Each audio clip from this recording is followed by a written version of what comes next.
वज्रे Saraswat international academy राता वापी से आपका हार्दिक स्वागत करती हूँ। आज हम स्टैंडर्ड 12 सब्जेक्ट हिंदी चैप्टर 2 नमक का दारोगा पार्ट 1 पढ़ेंगे। नमक का दारोगा वो है कृति। उसके कर्ता मतलब लेखक हैं प्रेमचंद। उसका साहित्य प्रकार है कहानी। अब हम लेखक परिचय देखते हैं। प्रेमचंद का जन्म सन 1880 में और मृत्यु सन 1936 में हुआ था। प्रेमचंद का जन्म वाराणसी उत्तर प्रदेश के निकट लम्ही नामक गांव में हुआ था। जीवन संघर्ष में जूझते हुए वे एक स्कूल अध्यापक से ऊपर उठकर स्कूलों के सब इंस्पेक्टर पद पर भी आसीन हुए थे। वे कुछ समय तक काशी विद्यापीठ में भी अध्यापक रहे। उन्होंने कई साहित्यिक पत्रों का संपादन किया, जिनमें हंस जो हैं वो प्रमुख था। आत्मगौरव के साथ उन्होंने साहित्य के उच्च आदर्शों की रक्षा का प्रयत्न किया। आगे प्रेमचंद के उपन्यास तथा कहानियाँ हिंदी साहित्य की धरोहर हैं। गोदान, निर्मला, गबन, सेवा सदन, कर्मभूमि, रंगभूमि आदि उनके प्रमुख उपन्यास हैं तथा उनकी कहानियाँ मानसरोवर के 8 भागों में संकलित हैं। तो बच्चों, ये हमने लेखक परिचय देखा। अब हम पाठ परिचय देखते हैं। प्रस्तुत कहानी समाज की यथार्थ स्थिति को उद्घाटित करती है।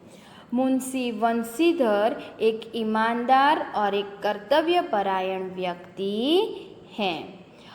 पंडित अलोपीदीन दातागंज के सबसे अधिक अमीर और इज्जतदार व्यक्ति थे। उन्होंने धन के बल पर सबको गुलाम बना रखा था। वह पैसे कमाने के लिए नियम विरुद्ध कार्य करता है। दारोगा वंशीधर उनकी नमक की गाड़ियाँ पकड़ लेता है। उनके प्रलोभन को वह ठुकराता है कि जो मुंशी वंशीधर जो हैं वो पंडित अलोपीदीन को क्या करता है, नमक की गाड़ियाँ पकड़ लेता है। इसीलिए पंडित अलोपीदीन उन्हें पैसे की लालच देते हैं, लेकिन उस प्रलोभन को भी वो मुंशीधर ठुकरा देते हैं। उनकी अदालत में ले जाता है, लेकिन वकील और प्रशासनिक अधिकारी ने उसे निर्दोष साबित कर दिया और वंशीधर को नौकरी से बेदखल कर दिया। अंत में पंडित अलोपीदीन वंशीधर के घर जाकर माफ़ी मांगते हैं और अपने कारोबार में स्थायी मैनेजर बना देते हैं। वंशीधर की ईमानदारी और कर्तव्य निष्ठा के आगे नतमस्तक हो जाते हैं कि पंडित अलोपीदीन जो हैं वो वंशीधर को क्या करते हैं कि उनके पैसों के जोर से उन्हें नौकरी से निकलवा देते हैं। और फिर अंत में क्या होता है, तो वंशीधर के घर जाकर पंडित अलोपीदीन उनसे माफ़ी मांगते हैं और उन्हें कारोबार के स्थायी मैनेजर बनाते हैं। क्यों? क्योंकि उनकी ईमानदारी और कर्तव्य निष्ठा को वो उनसे प्रभावित हो जाते हैं।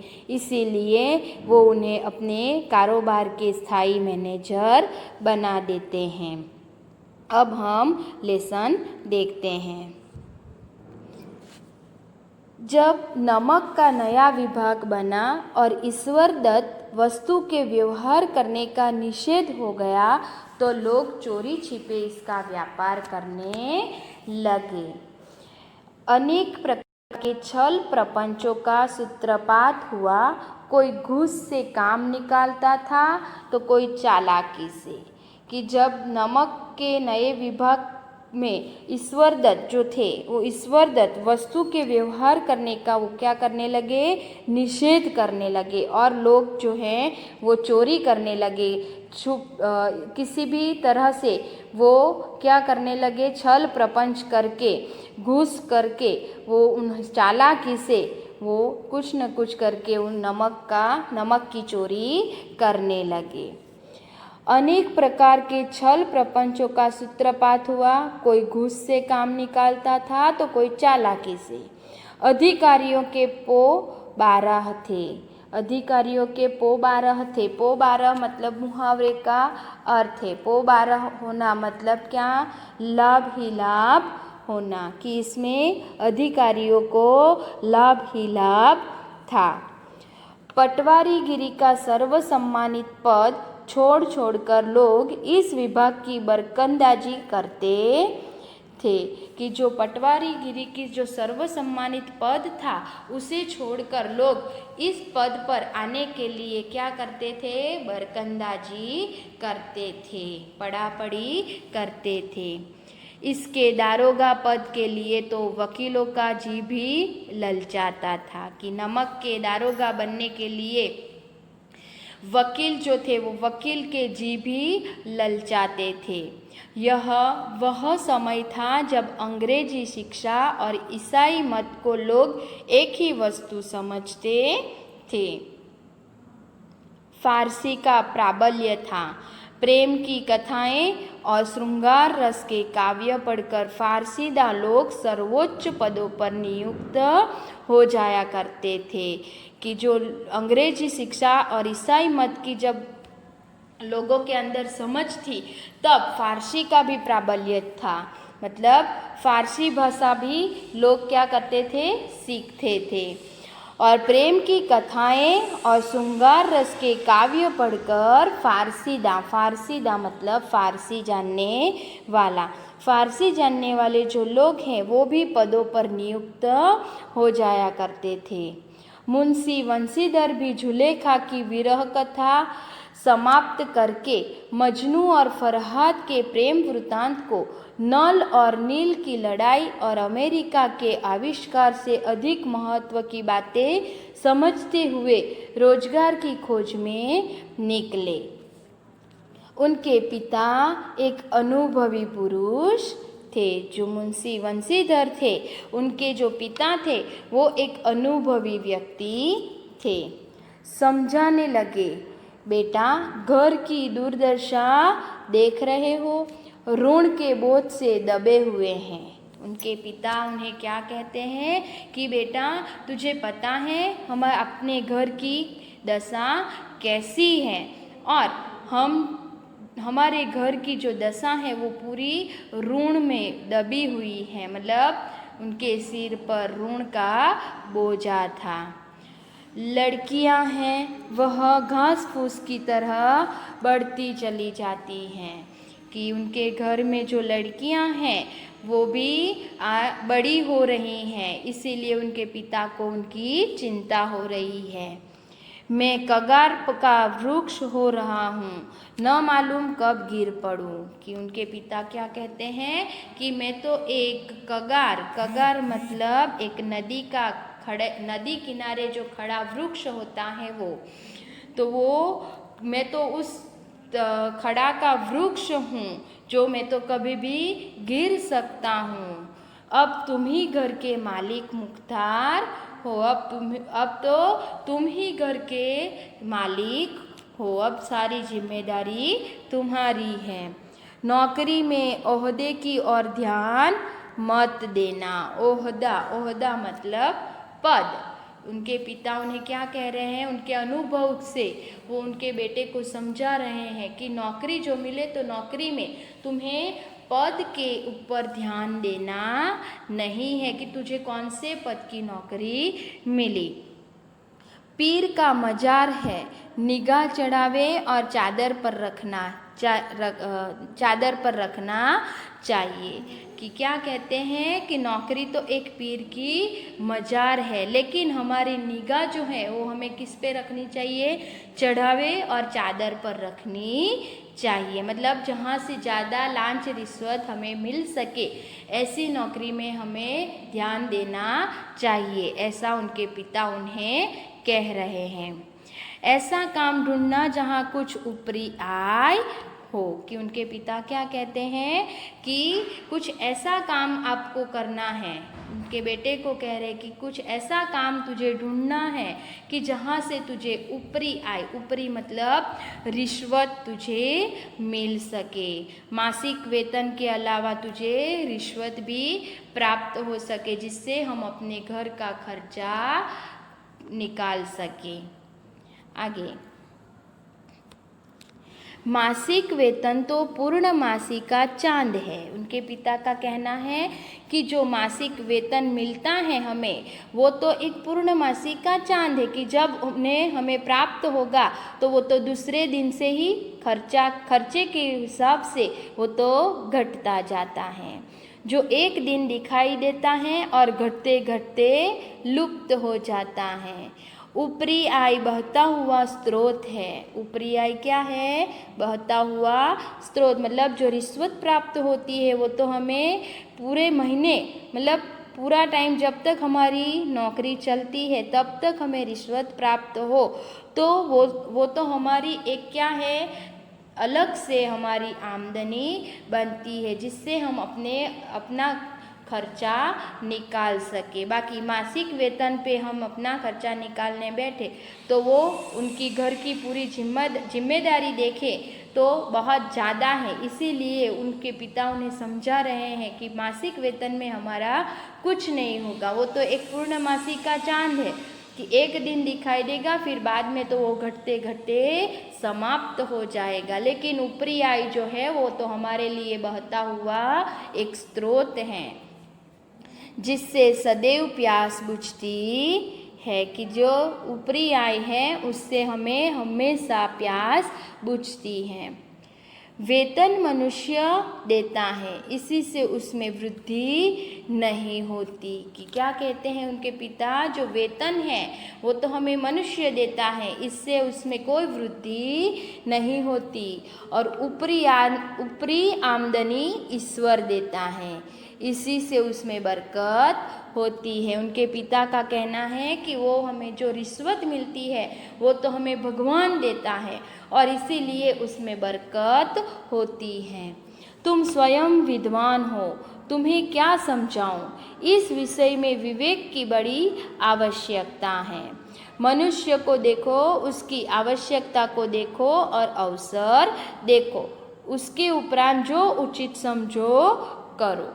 कि उनके पिता ने क्या कह दिया कि ये मनुष्य को देखो, उसकी ज़रूरियात को देखो, उसके अवसर को देखो और उसके बाद तुम्हें जो ठीक लगे वो तुम्हें करना है। गरज वाले आदमी के साथ कठोरता करने में लाभ ही लाभ है। मतलब कोई काम करवाने आए और उसे गरज हो तो उसके पास हम जितना चाहे उतनी रिश्वत निकाल सकते हैं। इसीलिए उनके पिता कहते हैं कि गरज वाले आदमी के साथ हम कठोरता करने में लाभ ही लाभ होता है, लेकिन बेगरज को दाव पर पाना जरा कठिन है। लेकिन जो बेगरज है, मतलब जिसको कोई गरज ही नहीं है कि होगा, अभी ज़रूरत नहीं है, ऐसे जब लोग आते हैं काम करवाने तो उनके पास काम करवाना, मतलब उनके पास रिश्वत लेना बहुत कठिन होता है। इन बातों को निगाह में बांध लो कि ये जो बात मैंने तुझे बताई है तो वो तुम्हें ध्यान रखनी है।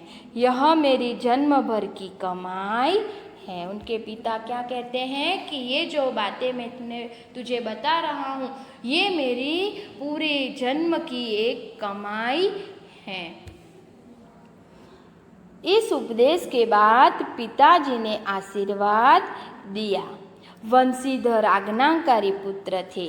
वंशीधर कैसे पुत्र हैं? आज्ञाकारी पुत्र थे। ये बातें ध्यान से सुनी और तब घर से चल खड़े हुए। इस विस्तृत संसार में उनके लिए धैर्य अपना मित्र, बुद्धि अपनी पथदर्शक और आत्मावलंबन ही अपना सहायक था। कि उनके साथ जब वो घर से निकले तो उसके साथ क्या था, तो धैर्य था जो उसका मित्र था, बुद्धि जो उनकी पथदर्शक बनने के लिए तैयार थी, और जो आत्मलंबन मतलब कॉन्फिडेंस जो था वो उसका सहायक था। लेकिन अच्छे शकुन से चले थे, जाते ही जाते नमक विभाग के दारोगा पद पर प्रतिष्ठित हो गए। कि वो तो जब घर से निकले थे तब उन्हें पता नहीं था कि उन्हें ये नौकरी मिलेगी, और उन्हें नमक विभाग के दारोगा का पद सौंपा गया। वेतन अच्छा था और ऊपरी आय का तो ठिकाना ही न था, कि ये पद पर तो ऊपरी आय मतलब रिश्वत जितनी चाहे उतनी मिल सकती थी। वृद्ध मुंशी जी को सुख संवाद मिला तो फूले न समाये, कि जब वृद्ध मुंशी जी को पता चला कि उनके बेटे को नमक विभाग के दारोगा बनाया गया तो वो तो एकदम से क्या हो गए, खुश हो गए। फूले न समाये मतलब उनकी खुशी एकदम से बढ़ गई।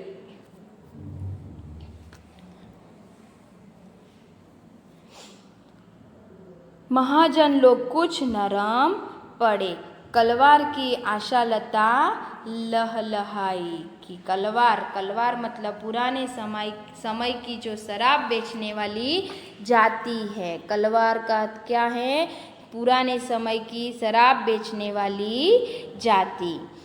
वो तो आशालता उनकी लहलहाई। पड़ोसियों के हृदय में सूल उठने लगे, कि पड़ोसियों के हृदय में उनको अच्छा मतलब पड़ोसी हैं तो उनको किसी का अच्छा न भी दिखाई दे, इसीलिए उनको बहुत दुख होने लगा कि इस व्यक्ति को इतनी बड़ी नौकरी मिल गई है। आगे, जाड़े के दिन थे और रात का समय था, मतलब ठंडी का मौसम था और रात हो चुकी थी। नमक के सिपाही चौकीदार नशे में मस्त थे। मुंशी वंशीधर को यहाँ आए अभी 6 महीनों से अधिक समय नहीं हुए थे, लेकिन इस समय में ही उन्होंने अपनी कार्यकुशलता और उत्तम आचार से अफसरों को मोहित कर लिया था। अफसर लोग उन पर बहुत विश्वास करने लगे। नमक के दफ्तर से एक मोल पूर्व की ओर जमुना बहती थी, कि नमक विभाग के जो दफ्तर थे उसकी पूर्व दिशा की ओर से देखा जाए तो वहाँ से एक नदी जो थी वो जमुना नदी वहाँ से बहती थी। उस पर नावों का एक पुल बना हुआ था। दारोगा जी किवाड़ बंद किए मीठी नींद सो रहे थे। जो वंशीधर थे वो वंशीधर दरवाज़ा बंद किए, किवाड़ मतलब दरवाज़ा बंद किए हुए मीठी नींद में सो रहे थे। अचानक आँख खुली तो नदी के प्रवाह की जगह गाड़ियों की गड़गड़ाहट तथा मल्लाहों का कोलाहल सुनाई दिया। कि अचानक से दारोगा जी की आँख खुली तो वो उनकी गाड़ियों की गड़गड़ाहट और मल्लाहों का कोलाहल सुनाई दिया। उठ बैठे, इतनी रात गए गाड़ियाँ क्यों नदी के पार जाते हैं, अवश्य कुछ न कुछ गोलमाल है। कि दारोगा जी समझ गए कि कुछ न कुछ तो गड़बड़ है। तर्क ने भ्रम को पुष्ट किया। वर्दी पहनी, तमंचा जेब में रखा और बात की बात में घोड़ा बढ़ाए हुए पुल पर आ पहुँचे। गाड़ियों की एक लंबी कतार पुल के पार जाते देखी। डांट कर पूछा, किसकी गाड़ियाँ हैं? दारोगा जी ने देखा तो जो गाड़ियाँ जा रही थी उसके पीछे वो घोड़ा लेकर चल पड़े और जाकर गाड़ियों को लंबी कतार लगी थी वहाँ जाकर पूछा कि ये गाड़ियाँ किसकी हैं। आगे, थोड़ी देर तक सन्नाटा रहा। आदमियों में कुछ कानाफूसी हुई कि अंदर अंदर जो गाड़ी वाले थे वो अंदर अंदर ही बातचीत करने लगे। तब आगे वाले ने कहा, पंडित ओलोपीदीन की। ये जो गाड़ियाँ हैं वो किसकी हैं? पंडित ओलोपीदीन की। कौन पंडित ओलोपीदीन? उसने क्या कहा? कौन है पंडित ओलोपीदीन? दातागंज की। गाड़ियों वालों ने जवाब दिया कि वो तो दातागंज के हैं। मुंशी बंशीधर बोले, मुंशी बंशीधर तो चौंक गए और बोले, पंडित ओलोपीदीन इस इलाके के सबसे प्रतिष्ठित जमींदार थे। जो पंडित ओलोपीदीन हैं वो इस इलाके के एकदम से प्रतिष्ठित जमींदार थे। लाखों रुपये का लेन देन करते थे।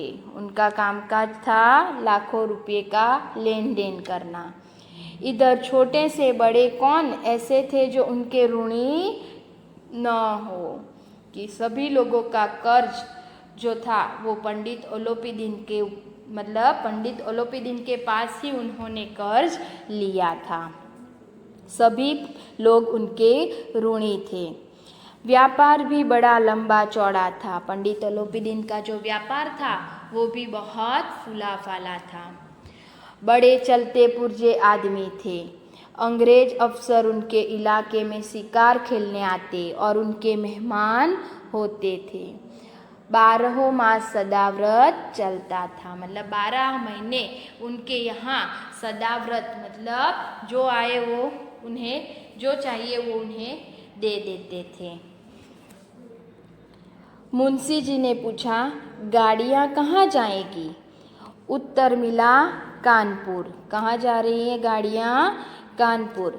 लेकिन इस प्रश्न पर कि इसमें है क्या? लेकिन इस प्रश्न में कि इसमें है क्या? फिर सन्नाटा छा गया। दारोगा साहब का संदेह और भी बढ़ा कि दारोगा साहब जो थे वो उनका जो शक था वो और भी गहरा हो गया। कुछ देर तक उत्तर की बाट देखकर वह जोर से बोले, क्या तुम सब गूंगे हो गए हो? हम पूछते हैं इनमें क्या लादा है? कि एकदम से गुस्सा होकर वो तो बोलने लगे कि क्या तुम सब गूंगे हो गए हो? हम पूछते हैं इनमें क्या लादा है? तो उन्होंने जब इस बार भी कोई उत्तर न मिला तो उन्होंने घोड़े को गाड़ी से मिलाकर बोरे को टटोला और भ्रम दूर हो गया। यह नमक के ढेले थे। किसके ढेले थे? नमक के ढेले थे। जो मुंशी बंशीधर को जो शक था, संदेह था कि ये शायद नमक ही हो सकता है, तो वो संदेह उनका सही निकला। निम्नलिखित प्रश्न के एक एक वाक्य में उत्तर लिखिए।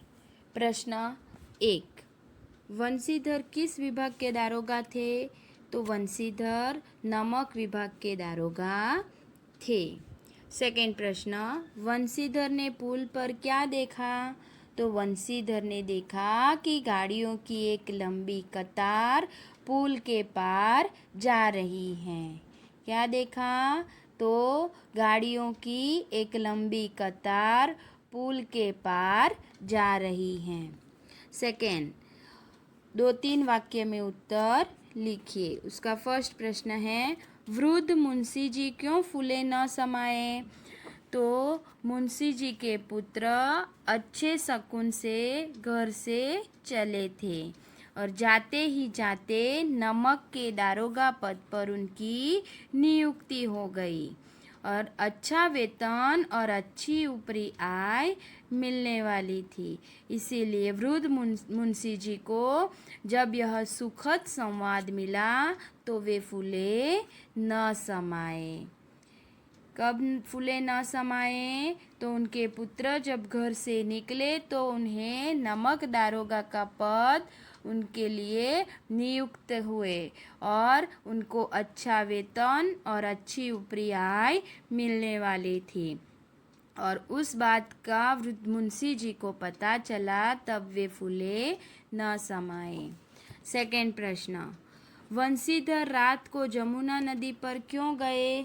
तो उसका आंसर आएगा, वंशीधर का ऑफिस जो था वो जमुना नदी से 1 मील की दूरी पर था और रात में वंशीधर सो रहे थे। नदी पर जब गाड़ियों की गड़गड़ाहट और मल्लाहों का कोलाहल सुनकर वे उठ बैठे और उन्हें लगा कि इतनी रात गई गाड़ियाँ क्यों नदी के पार जा रही हैं। अवश्य कुछ गोलमाल है और सच्चाई जानने के लिए वंशीधर रात को जमुना नदी पर पहुंच गए। तो बच्चों, ये प्रश्न आपके नोटबुक में लिखने हैं। अब आगे जो बाकी है लेसन वो हम नेक्स्ट वीडियो में देखेंगे। Thank you.